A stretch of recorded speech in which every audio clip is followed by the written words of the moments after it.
Did you know that the biggest mistake in mortgage note investing usually don't come from the deal itself, but from poor budgeting?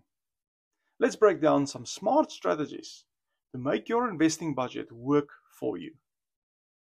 When it comes to mortgage note investing, having a clear budget isn't just about how much you spend. It's about how you manage risk, expenses, and returns.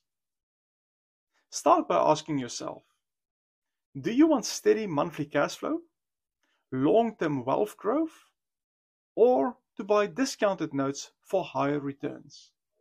Your goals will guide every budgeting decision. Decide how much capital you can comfortably invest without touching your emergency funds. Remember, budget for both purchase price and extra costs like servicing fees and legal expenses or transfer cost. Don't put all your funds into one note.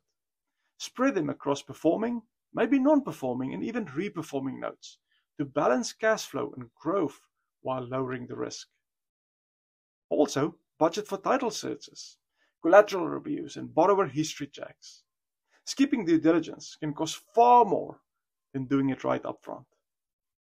Professional services and potential legal actions aren't optional.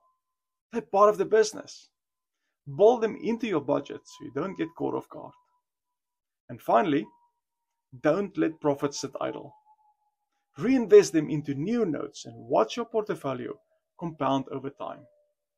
So remember, smart budgeting and mortgage note investing means more than just buying notes.